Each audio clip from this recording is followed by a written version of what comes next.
మీటూ ఉద్యమానికి నాంది పలికిన హిందీ నటి తనుశ్రీ దత్తా మరోసారి వార్తల్లోకెక్కారు. గత 6 ఏళ్లుగా తన సొంతింట్లోనే వేధింపులకి గురవుతున్నానని ఇన్‌స్టాగ్రామ్ వీడియో ద్వారా ఆవిడ ఆరోపించారు. వేధింపులు తట్టుకోలేకపోతున్నాను, మానసికంగా కృంగిపోతున్నాను, పోలీసులు కూడా సహకరించట్లేదు అంటూ ఆవేదన వ్యక్తం చేశారు.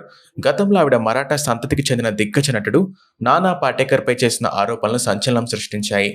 ఆమె ఇప్పుడు ఇంట్లో వస్తువులు కూడా దొంగలిస్తున్నారు, తీవ్రమైన ఒత్తిడికి గురవుతున్నారని పేర్కొన్నారు. ఆవిడ తెలుగులో కూడా బాలకృష్ణతో వీరభద్ర అనే చిత్రంలో నటించారు. అయితే దేశవ్యాప్తంగా ఆవిడ మీటూ ఉద్యమానికి నాంది పలికిన సంగతి తెలిసిందే. 2008లో హార్న్ ఓకే ప్లీజ్ అనే హిందీ సినిమా షూటింగ్ లో నానా పాటేకర్ తనతో అసభ్యంగా ప్రవర్తించారని, అందుకు కొరియోగ్రాఫర్ గణేష్ ఆచార్య, డైరెక్టర్ రాకేష్ శారంగ్, ప్రొడ్యూసర్ సమీ సిద్దికీలు సహకరించారంటూ 10 ఏళ్ల తర్వాత అంటే 2018లో ఆవిడ సంచలన ఆరోపణలు చేశారు. దీనిపై ముంబై పోలీసులు కేసు నమోదు చేసి దర్యాప్తు చేపట్టారు.